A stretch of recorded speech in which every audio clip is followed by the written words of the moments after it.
Assalamualaikum. Berikut ini adalah kisah dari Nabi Samson atau Syamun al-Ghazi. Nabi dan Rasul dalam literatur agama Islam jumlahnya ribuan. Selama ini yang umum terdapat 25 nama-nama Nabi dan Rasul. Yang wajib diketahui berjumlah 25.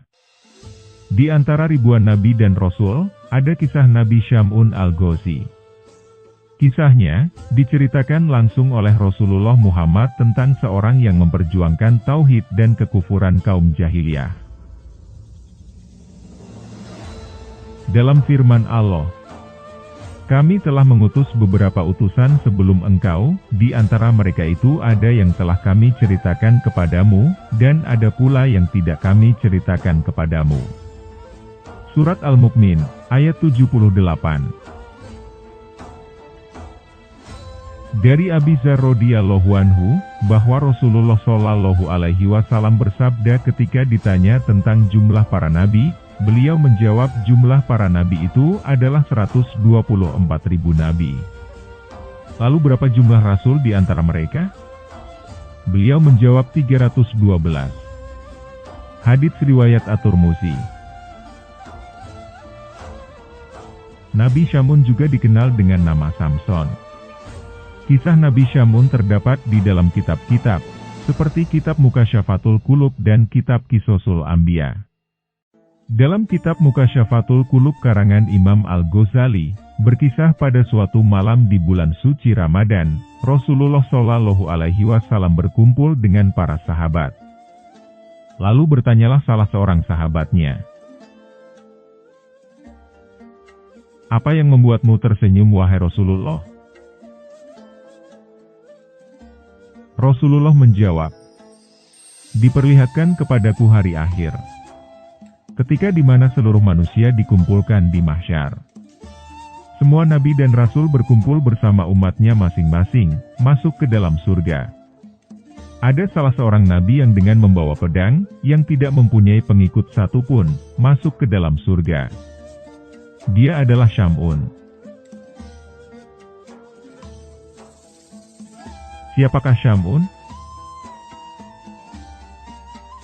Nabi Syamun adalah nabi dari Bani Israel yang diutus di tanah Romawi. Makamnya dipercayai ada di Tel Zora di Israel. Di sana terdapat 2 batu pualam besar untuk Samson dan ayahnya Manoah. Di dekatnya terletak altar untuk Manoah. Tempat ini berada antara kota Zora dan Estaol.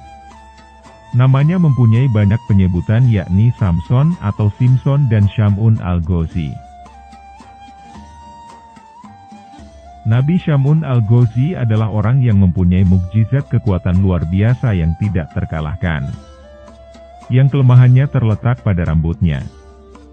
Hidupnya hampir setiap hari dilalui dengan berperang. Terlebih, dengan pedang ajaib yang selalu ia bawa kala berperang. Senjata ini terbuat dari tulang rahang unta bernama Liha Jamal. Nabi Syamun memiliki kemukjizatan, yaitu dapat melunakkan besi dan dapat merobohkan istana. Atas izin Allah pula, Nabi Syamun memiliki mukjizat lainnya. Ketika ia haus dan lapar, senjata itu bisa mengeluarkan air maupun menumbuhkan daging untuk dimakan.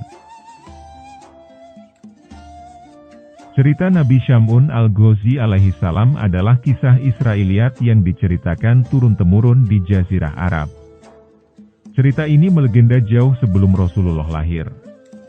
Dalam kisah para nabi disebutkan, Nabi Syamun sanggup beribadah selama 1000 bulan yang diisi dengan sholat malam dan siangnya berpuasa. Selama 1000 bulan ia menjadi pembela agama tauhid yang berperang melawan musuh Allah hanya berbekal tulang rahang unta. Menjadi utusan Allah sangatlah sulit. Situasi yang dihadapi selalu pelik. Melawan kaum bengis dan telah menyimpang dari syariatnya.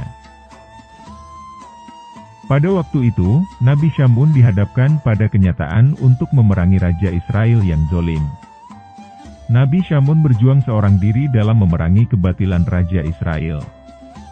Anugerah dari kekuatan fisik Nabi Syamun membuat rezim yang berkuasa kala itu tak mampu menumbangkan sang nabi. Raja pun dibuat kelimpungan. Beragam siasat yang coba dilakukan untuk mengalahkan Syamun juga berakhir sia-sia. Prajurit dengan kekuatan senjata terbaik juga dibuat tak berkutik. Akhirnya sang Raja Israel mencari jalan untuk menundukkan Nabi Syamun. Berbagai upaya pun dilakukan olehnya. Sehingga akhirnya atas usulan para penasehatnya diumumkanlah sayembara. Barang siapa yang dapat menangkap Nabi Syamun akan mendapat hadiah emas dan permata yang berlimpah. Singkat cerita, istri Nabi Syamun yang tergiur imbalan dari Raja Israel, membantu percobaan pembunuhan terhadap Nabi Syamun. Istri Nabi Syamun berusaha bertanya di manakah letak kelemahan kekuatan Nabi Syamun. Karena sayangnya dan cintanya kepada istrinya, Nabi Syamun memberitahu kepada istrinya, "Jika kau ingin mendapatkanku dalam keadaan tak berdaya, maka ikatlah aku dengan potongan rambutku," jawab Nabi Syamun. Setelah mengetahui kelemahannya, singkat cerita, Nabi Syamun pun diikat oleh istrinya kalau ia tertidur, untuk dibawa ke hadapan sang raja. Waktu berselang, Nabi Syamun kehilangan kekuatan dengan kondisi terikat. Mendengar kejadian itu, kaum kafir langsung mendatangi kediamannya dan menyerang Nabi Syamun untuk menyiksanya hingga mati. Nabi Syamun yang masih dalam keadaan terikat itu lalu dibawa ke hadapan raja. Siksaan terus-menerus didapat Nabi Syamun, bahkan kedua matanya dibutakan, beberapa bagian tubuh dipotong dan dipertontonkan ke masyarakat. Perbuatan raja bersama kaum kafir benar-benar telah melampaui batas. Diperlakukan demikian, Nabi Syamun berdoa kepada Allah. Ia berdoa kepada Allah dimulai dengan bertaubat, kemudian memohon pertolongan atas kebesaran Allah. Hingga akhirnya doa Nabi Syamun dikabulkan. Tiba-tiba tiang penyangga utama istana bergetar. Syamun merubuhkannya dengan kekuatan fisiknya. Sang raja yang berpesta pora tak menyadari jika kekuatan Syamun telah pulih. Istana itu pun runtuh. Raja bersama istri Nabi Syamun dan keluarga yang mengkhianatinya tewas seketika. Setelah kejadian itu, Nabi Syamun kemudian bersumpah kepada Allah akan menebus semua dosa-dosanya dengan berjuang menumpas semua kebatilan dan kekufuran yang lamanya 1000 bulan tanpa henti. Ketika Rasulullah selesai menceritakan kisah Nabi Syamun al-Ghazi alaihi salam yang berjuang fisabilillah selama 1000 bulan, salah satu sahabat Nabi berkata, "Ya Rasulullah, kami ingin juga beribadah seperti Nabiullah Syamun al-Ghazi alaihi salam." Kemudian Rasulullah diam sejenak.